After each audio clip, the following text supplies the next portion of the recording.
गुरुपद पूजि बंदन करूं,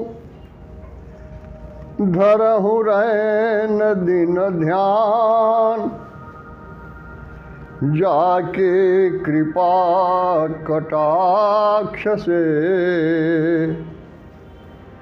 पायो निर्मल ज्ञान। साचा शब्द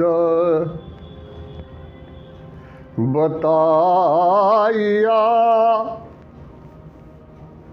साचा दिया मुकाम।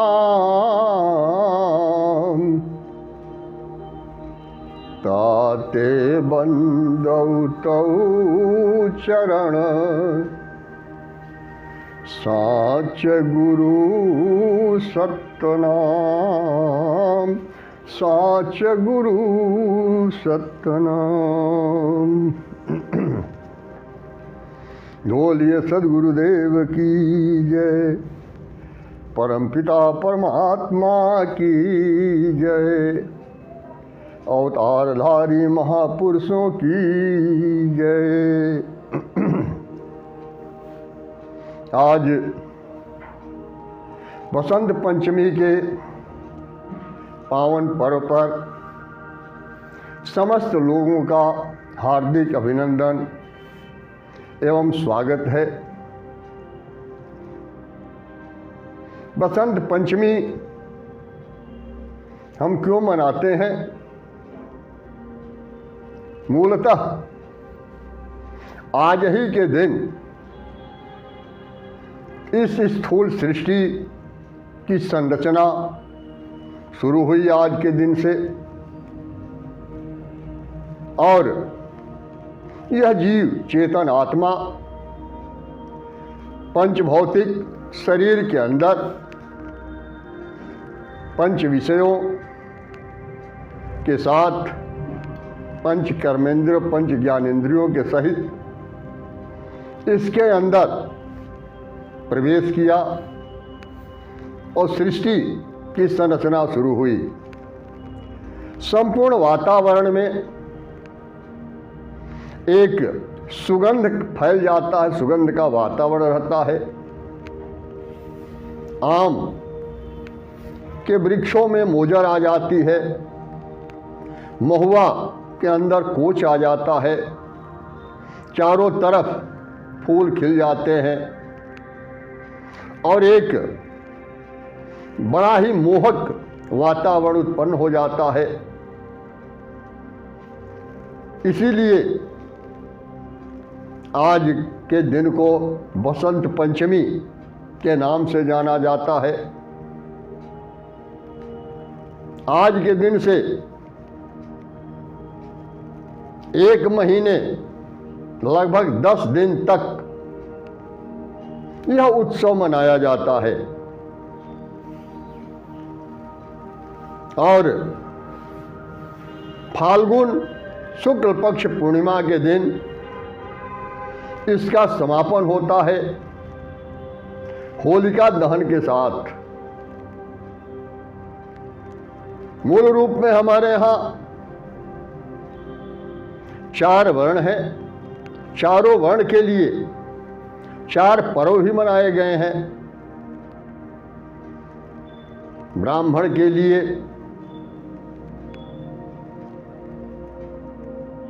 जो पर्व मनाया गया है वह है श्रावणी। ब्राह्मण के लिए जो पर्व है उसको श्रावणी कहते हैं। श्रावणी से ही श्रावणी शब्द बना है। श्रवण का कहते हैं कान को, श्रवणी कहते हैं कान के अंदर जो सुनने की शक्ति है, और श्रावणी सूरत को कहते हैं। और सूरत को जागृत स्थिति में लाने के लिए ब्राह्मण उस दिन गुरु के सानिध्य में ऋषियों के सानिध्य में, सदगुरु के सानिध्य में रह करके और अपना साधना करता है। क्षत्रियों के लिए दुर्गा पूजा, वैश्यों के लिए दीपावली और शूद्रों के लिए यह होली का पर्व मनाया गया है। तो 4 वर्ण की बात अगर हम करते हैं तो वर्ण कहते हैं रंग को। इस जाति से इसका किसी प्रकार का कोई संबंध दूर का भी नहीं है और यह हृदय का रंग होता है। मूलतः जो चर्म दृष्टि है, चर्म दृष्टि से ही शूद्र का अभिप्राय है, क्योंकि जब तक ज्ञान दृष्टि रहेगी तब तक संपूर्ण सृष्टि के अंदर एक ही परम पिता परमेश्वर का वह अवलोकन करेगा। कण कण में वही विराजमान है। तो फिर सृष्टि का विकास नहीं होगा। तो सृष्टि की संरचना के लिए, सृष्टि के विकास के लिए और इस त्योहार का विशेष महत्व हो जाता है। और इस समय हमारी सुरति जो है, जिसको कहा गया है, कबीर जो कहते हैं कि शब्द बिना सुरतियां धरी, शब्द बिना सुरतियां धरी, कहो कहाँ को जाय, पार न पावे शब्द का, और फिर भटका खाए। हमारी सूरत शब्द के बिना अंधी हो गई, क्योंकि मूल जो सूरत है शब्द से ही अलग हुई है। और जब तक ज्ञान दृष्टि थी, जब तक ब्रह्ममंडल के अंदर थे, तब तक शब्द के साथ इसका संबंध था। लेकिन जब भौतिक मंडल पर यह चेतन आत्मा के साथ सूरत का आगमन होता है तो शब्द से कनेक्शन कट जाता है और अंत में यह सूरत अंधी हो जाती है। और जिस दरवाजे से, जो शब्द का दरवाजा है, उस दरवाजे को भूल जाती है, इसके समझ में नहीं आता। इसलिए कहते हैं कि शब्द बिना सूरति आंधरी, कहो कहाँ को जाए। अब ये कहाँ जाएगी, क्योंकि शब्द का दरवाजा तो समझ में आता नहीं है। और तभी सृष्टि की संरचना होती है, क्योंकि यहां सूरत आकर के कान में फंस गई शरीर के अंदर, और यह कान बाहरी शब्द को सुनता है, अंदर के शब्द को नहीं सुन पाता, और बाहरी शब्द में ही यह उलझ गया। इसीलिए जो सरस्वती पूजा भी आज किया जाता है, सरस्वती का भी संसार में पदार्पण आज ही के दिन हुआ, क्योंकि पहले वैखरी वाणी नहीं थी। वाणी भी जो 4 तरह की है, परा, पश्चंती, मध्यमा और वैखरी, तो मूल जो शब्द है वो तो चारों से अलग है। लेकिन पहली बार जो गायत्री छंद प्रकट हुआ ब्रह्मा के कंठ से, तो वही गायत्री सरस्वती के रूप में हुई। और इसी छंद के माध्यम से ये ब्रह्मा 4 वेदों की संरचना किए, और इसीलिए सरस्वती को वाणी की देवी भी कहा जाता है। बहुत से लोग भ्रम में पड़ जाते हैं, ये समझते हैं कि सरस्वती ब्रह्मा की पुत्री है और फिर सरस्वती के साथ ब्रह्मा विवाह किए और वो उनकी पत्नी हुई। तो यह मूर्खों का नरगल प्रलाप है। सरस्वती वाणी की देवी है और वह है गायत्री छंद। मूल में गायत्री छंद से ही सारे स्वर, सारी ध्वनि की उत्पत्ति होती है और बाद में जाकर अनुष्टुप छंद आता है। तो मूलतः वह छंद है, वाणी है, और उस वाणी का, उस गायत्री छंद का उपयोग करके और उसी में चारों वेदों की संरचना किए है। लेकिन मूलतः यह है कि जो मूल शब्द है उससे इस सूरत का संबंध विच्छेद हो जाता है। इसमें, इस पर्व के अंदर जो हम देखते हैं कि जो होलिका दहन होता है अंत में, इसमें अनेक तरह के कथानक आते हैं। एक तो प्रहलाद को लेकर के, और होलिका, जिस होलिका को यह वरदान था कि होलिका आग में नहीं जल पाएगी, लेकिन जो सदा आह्लादित रहने वाला है, जिसके अंदर दासत्व भाव है, जिसके ऊपर नाम की ध्वजा फहरा रही है, उसका कोई कुछ बिगाड़ने वाला इस सृष्टि के अंदर नहीं है। होलिका लेकर के बैठती है, स्वयं जल जाती है, लेकिन प्रहलाद उसके अंदर हंसते हुए और फिर बाहर निकल जाते हैं। तो एक कथानक ये आता है, दूसरा ढूंढा का कथानक आता है। जो ढूंढा राक्षसी है और यह जितने भी नौजवान बालक हैं उनके खून को पी जाती थी, चूस लेती थी। सभी एक साथ इकट्ठा होकर के, और जो ऋषि महर्षि थे वो चिंतन करके जब बताए कि फाल्गुन महीने के पूर्णिमा तिथि को, और सभी नौजवान लुकार लेकर के हाथ में और ढूंढा को चारों तरफ से घेर करके और आग में अगर जला दें तो फिर ये हमेशा के लिए यह समाप्त हो जाएगा। तो ढूंढा को खोज करके और लुकार जला करके, घेर करके तो ले गए चिता पर, लेकिन उसका परिणाम क्या हुआ? जब ये लोग पूछे कि तुम अपनी इच्छा, अंतिम इच्छा प्रकट करो, बताओ, तो ढूंढा यही कही कि हमारी अंतिम इच्छा यही है कि हमारी परिक्रमा करके और जितना ही अश्लील गीत आप लोग गाएंगे, गाली गाएंगे, तो हमारी आत्मा तृप्त हो जाएगी। तो अंत में सभी लोग परिक्रमा करके और अश्लील गीत गाना शुरू किए, और नतीजा ये हुआ कि जो ढूंढा जलाने के लेकर गए थे वह ढूंढा फिर से जीवित हो गई और सभी नौजवानों के सर पर वह सवार हो गई। यह ढूंढा कौन है?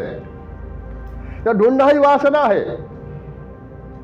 इच्छा है, और इसी वासना के चलते सारा संसार इसमें जकड़ा हुआ है। इसे हमें समझने की जरूरत है। वाणी ही दोनों हैं, एक अश्लील गीत भी होते हैं और यह एक वो भी संगीत होता है जिसके माध्यम से चेतना पैदा की जाती है, जागृति पैदा की जाती है।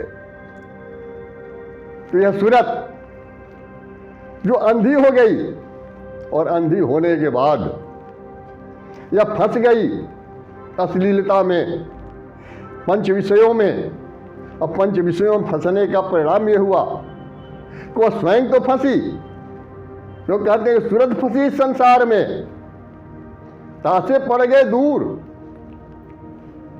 संसार में जो सूरत फंस गई तो उसके साथ में यह चेतन आत्मा भी फंस गया। लेकिन कहते हैं कि सूरत बाद स्थिर करो तो आठों पर हुजूर।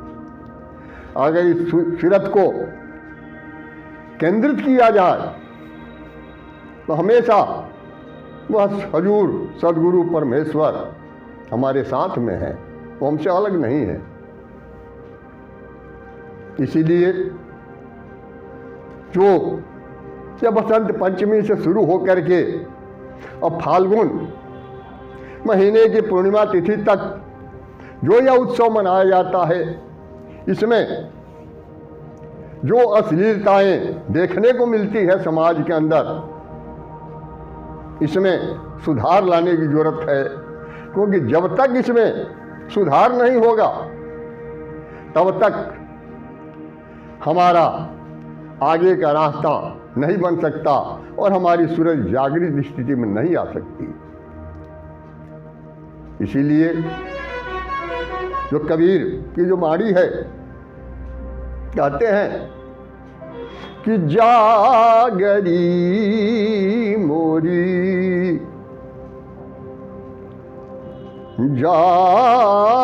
जागरी मोरी सुरति सुहागिन,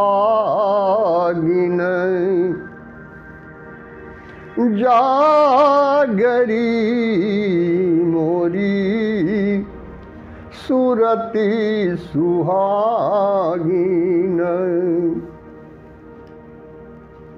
का सोवतु है मोहनींद में, क्या सोवतु है मोहनींद में, उठ के भजन में लागरी, उठ के भजन में लागरी मोरी सुरति सुहागिन, जागरी मोरी सुरति सुहागिन।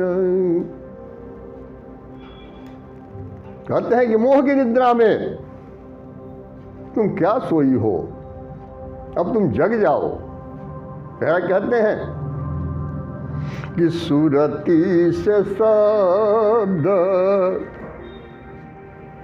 सुनो मन बस करी, सुरति से शब्द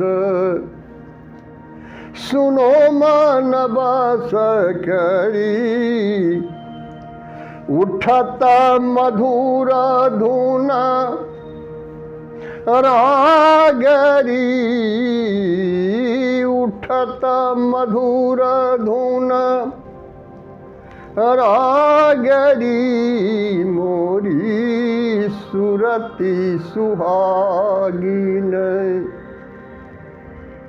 जागरी मोरी सुरति सुहागिन। कहते हैं कि सुरति से शब्द सुनो मन बस करी, मन को नियंत्रण में करके, मन को बस में करके और सुरति से उस शब्द को सुनो, दैवी शब्द को, जिस शब्द से तुम अलग हुई हो।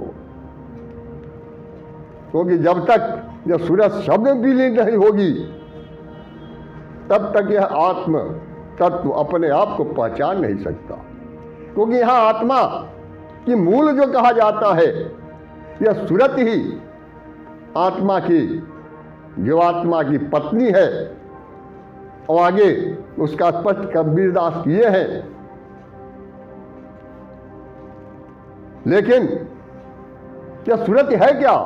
ख्याल है। यही ख्याल ऊर्ध्वगामी भी होता है और अधोगामी भी होता है। जब तक इसका शब्द के साथ संबंध है ऊर्ध्वगामी हो जाता है, लेकिन जब यही सूरत, यही ख्याल में जब विषय वासनाएं आ जाती हैं तो तुरंत यह अपने आप को भूल जाती है और चेतन आत्मा को भी उसमें जकड़ देती है और अनेक प्रकार के आवागमन के चक्कर में पड़ करके अनेक विघ्न बाधाओं और कठिनाइयों को झेलती रहती है। इसीलिए कहते हैं कि सुरति से शब्द सुनो मन बस करी। मन को पहले नियंत्रण में करो। मन को नियंत्रण में करने के लिए हम क्या करें? क्योंकि यही प्रश्न आता है कि मन बड़ा चंचल है। सभी यही कहते हैं कि मन बड़ा चंचल है और यह वास्तविकता भी है। लेकिन जो हमारे संत पुरुष हैं, नौकर जो दास है, वो जाता है राजा के यहां, सम्राट के यहां, और राजा से कहता है कि महाराज आप हमको नौकर रख लीजिए। राजा पूछते हैं कि ये बताओ तुम करोगे क्या? तो नौकर कहा कि सृष्टि में कोई भी ऐसा कार्य नहीं है जिस कार्य को मैं न कर सकूं। मैं यहां तक कि सृष्टि की रचना, सृष्टि का पालन और सृष्टि का संहार भी मैं कर सकता हूं। सब कुछ मैं कर सकता हूं। तब तो राजा बड़ा प्रसन्न हुआ। पूछा ये बताओ तुम लोगे क्या? कहे कि हमें कुछ नहीं चाहिए, हम निस्वार्थ भाव से हम सेवा करना चाहते हैं, काम करना चाहते हैं। लेकिन हमारी एक शर्त है। शर्त क्या है? कि जिस दिन तुम्हारे पास कोई काम नहीं रहेगा उस दिन मैं तुमको निगल जाऊंगी, मैं तुमको जिंदा नहीं छोड़ूंगी।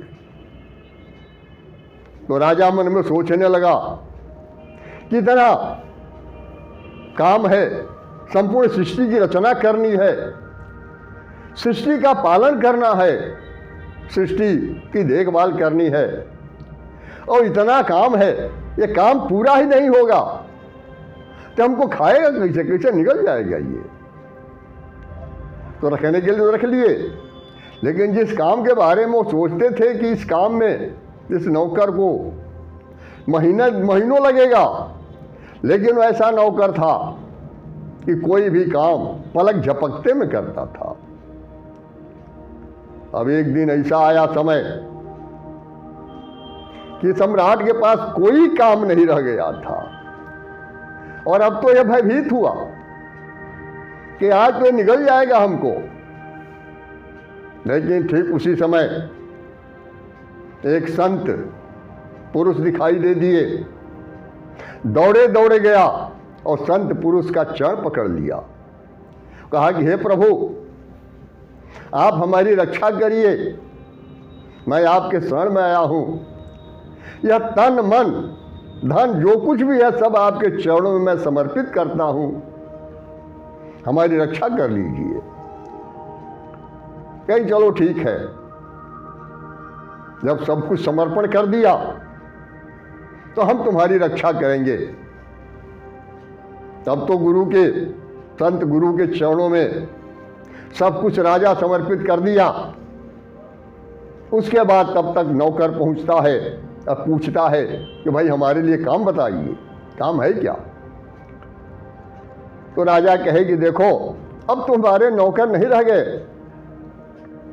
जब तो मैं तन मन धन सब कुछ संत गुरु के चरणों में समर्पित कर चुका हूं। अब तुम आज से उनके तुम नौकर हो और जाकर के उनसे पूछो कि अब तुम्हें क्या करना है। गया उनके यहां तो संत गुरु कहे कि पहले तो हमारी कुटिया को चारों तरफ हरा भरा फूल पत्तियों से सजा दो। तो ये तो पलक झपकते का काम था। पूरे कुटिया को वो हरा भरा फूलों से सजा दिया। उसके बाद वो कहे कि एक काम करो, एक सीधा बांस ले आओ जिसमें बिना पोर का हो, जिसमें कोई पोर ना हो, बिना पोर का सीधा बांस ले आओ। वो अभी उसके लिए संभव नहीं था, वो अभी लेके चला आया कि इसको ठीक से इसको गाड़ दो। और जब गाड़ दिया तो कहे कि एक काम करो, इसी के ऊपर चढ़ो और उतरो, यही तुम्हारा काम है। अब ये चढ़ने उतरने लगा तो अब तो ये ऐसा काम था कि कभी काम खत्म होने वाला था ही नहीं। अंत में थक करके परेशान हो गया और वो हाथ जोड़ करके निवेदन करने लगा कि हे प्रभु, आप हमारा जान छोड़ दीजिए, क्योंकि हम अब नहीं, अब तो हम मर जाएंगे। तो संत गुरु कहे कि ठीक है, एक ही शर्त पर हम तुमको छोड़ेंगे कि आज से तुम बकबक नहीं करोगे, तुम नहीं पूछोगे हमसे कि हमें क्या करना है। जब हम तुम्हें आदेश देंगे कुछ भी करने के लिए तो हमारे आदेश के मुताबिक तुमको करना है, और तुम आकर के हमसे कभी नहीं पूछोगे कि आपका क्या काम है, क्या करना है, क्या नहीं करना है। तो उस दिन से वो बिल्कुल शांत हो गया। तो राजा कौन है, वह नौकर कौन है, और यह बिना पोर का सीधा बांस क्या है। यह राजा ही चेतन आत्मा है, और वह जो नौकर है यही मन है। मन ही नौकर है, मन ही संपूर्ण सृष्टि का रचनाकार, पालन और संहारक, सब कुछ यह मन ही है। और जो सीधा बांस है, यह सीधा बांस ही ये श्वासा है। इसीलिए इस मन को शांत करने के लिए संत यही उपाय बताते हैं कि श्वासा पर सतनाम का सुमिरन करो। इस मन को इस श्वासा पर चढ़ाओ, और जब यह मन श्वासा पर चढ़ना उतरना शुरू करेगा तो मन बिल्कुल धीरे धीरे धीरे धीरे शांत हो जाएगा। इसीलिए कहते हैं कि सुरति से शब्द सुनो मन बस करी, सुरति से शब्द सुनो मन बस करी, उठत मधुर धुन रागरी मोरी सुरति सुहागिन, जागरी मोरी सुरति सुहागिन।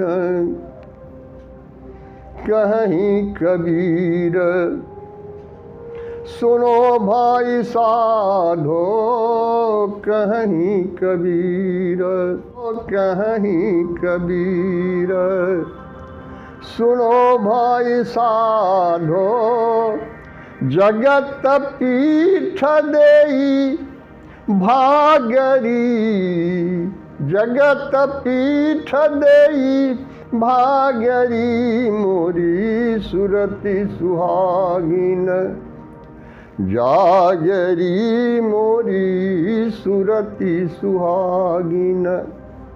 कहते हैं कि जब तक इस जगत, जगत का मतलब होता है सृजन और संहार के बीच जो कुछ भी है उसको जगत कहते हैं। तो इस जगत के अंदर राग और द्वेष के फंदे में जब तक हम फंसे रहेंगे तब तक यह सूरत अंधी रहेगी, और जब तक सूरत जागृत स्थिति में रह रहेगी तब तक हमें यथार्थ का बोध नहीं होगा। क्योंकि यह ही हमारी आँख है, ये चर्म दृष्टि हमारी आँख नहीं है, चर्म दृष्टि माया द्वारा प्रदत्त ये आँख है। इसलिए यथार्थ को देखने के लिए सूरत की आँख से ही देखना पड़ेगा। इसीलिए कहते हैं कि सूरति से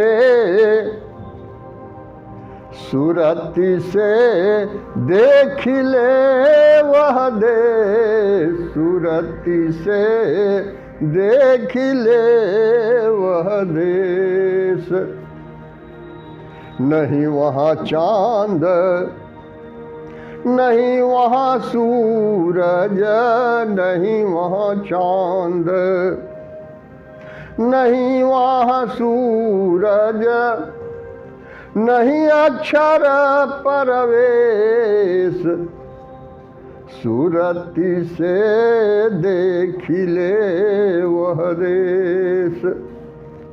वो जो मूल शब्द लोक है, वहाँ न चांद है न सूर्य है, किसी अक्षर का वहाँ प्रवेश नहीं है। केवल सूरत के माध्यम से ही उसको हम देख सकते हैं।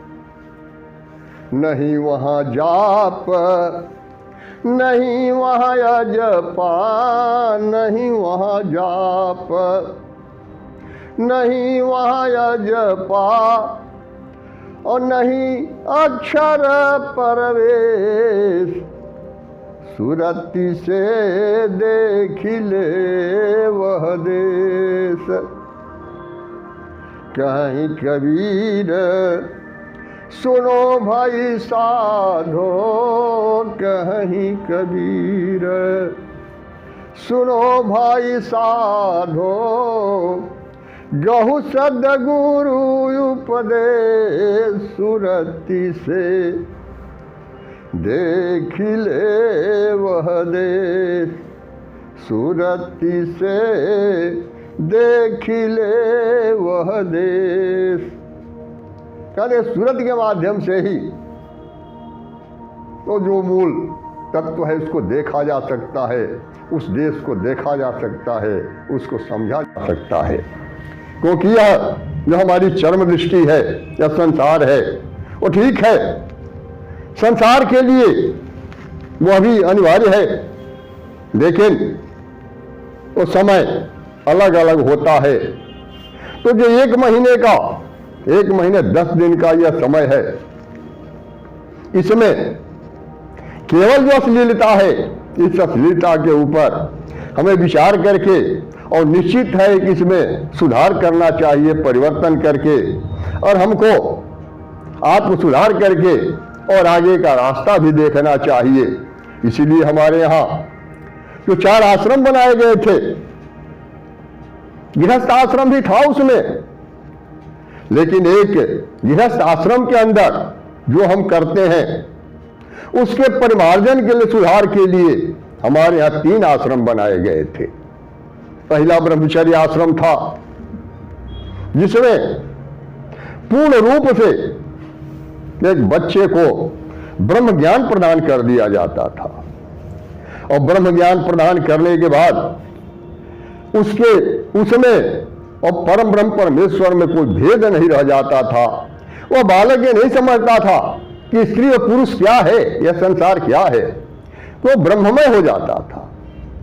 और जब वह 25 वर्ष की अवस्था में समाज के अंदर जब प्रवेश करता था और गृहस्थ आश्रम के अंदर, तो वह ये नहीं जानता था कि विवाह क्या होता है, स्त्री पुरुष क्या होते हैं, संसार क्या होता है, इसे उसे मालूम नहीं होता था।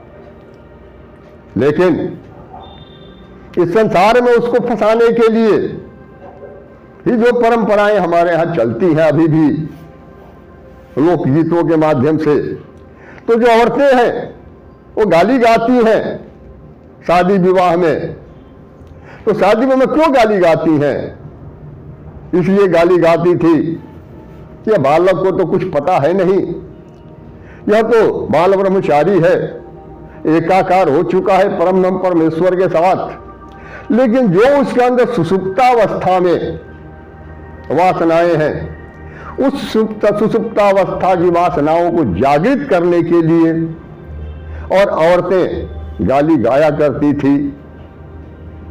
लेकिन आज तो जन्म लेते ही बालक गृहस्थ आश्रम में है और ब्रह्मचर्य आश्रम अब नहीं है। इसलिए उसमें भी सुधार करने की जरूरत है कि अश्लील गीतें न गा करके बल्कि वहां भजन गाना चाहिए और जागृति का, उसको चेतना का की गीत गानी चाहिए, जिससे उसके अंदर चेतना पैदा हो, अश्लीलता से दूर रहना चाहिए। दूसरा जो होता, तो तीसरा गृहस्थ आश्रम के बाद वानप्रस्थ था। तो 50 वर्ष के बाद जब आदमी वानप्रस्थ में प्रवेश करता है। वान का मतलब होता है आदत, लेकिन कुछ लोग इसको वनप्रस्थ कर दिए। 50 वर्ष के बाद जब 100 वर्ष औसत आई थी, तो उस समय था कि प्रस्थान करने की आदत डालिए। घर में रहते हुए सब कुछ करते हुए सबसे अलग रहिए, किसी भी चीज की चिंता मत करिए कि घर में क्या है क्या नहीं है, और अपना ध्यान केंद्रित, सूरत को केंद्रित करिए परमपिता परमेश्वर के साथ, और उसके बाद जाकर संन्यास आता है। तो आज की जो वर्तमान स्थिति है, इस स्थितियों में हमारा यही सबसे निवेदन है कि सभी जो है अश्लीलता से बचें और इसमें सुधार करने की जरूरत है। बोलिए सद्गुरुदेव की जय, परमपिता परमात्मा की जय, अवतारधारी महापुरुषों की जय। ज्ञानी को, ध्यानी को, गुप्त को, प्रगट को, सकल संत समाज को सत्य नाम साहिब।